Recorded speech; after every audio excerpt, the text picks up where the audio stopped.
जिल्हाधिकारी कार्यालयासमोर आंदोलन करत असताना नांदेड जिल्ह्याची साधारणतः लोकसंख्या 7 ते 8 लाखाच्या आसपास असून नांदेड जिल्ह्यामध्ये हक्काचं खेळाडूसाठी क्रीडांगण नाही।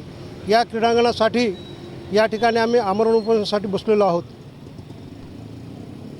या ठिकाणी ऑलिम्पिक असोसिएशन नांदेड, विविध क्रीडाच्या संघटना यांच्यामार्फत क्रीडा संकुल होण्याबाबत आमरण उपोषण करण्याचा इशारा दिला होता। त्यानुसार सकाळी नांदेड जिल्ह्यामधील 2 सुप्रसिद्ध असे प्रशिक्षक जयपाल रेड्डी आणि बालाजी जोगदंड पाटील हे या ठिकाणी आमरण उपोषणाला बसलेले आहेत।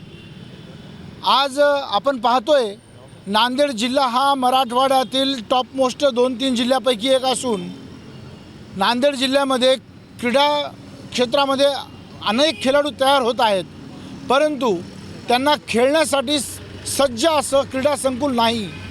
25 एकरची मागणी या ठिकाणी आंदोलनकर्त्याकडून वारंवार करण्यात आली।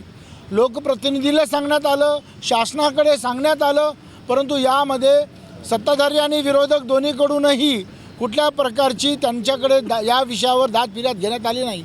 त्यामुळे आज या ठिकाणी आमरण उपोषणाची घोषणा करण्यात आली आणि ते सुरू आहे।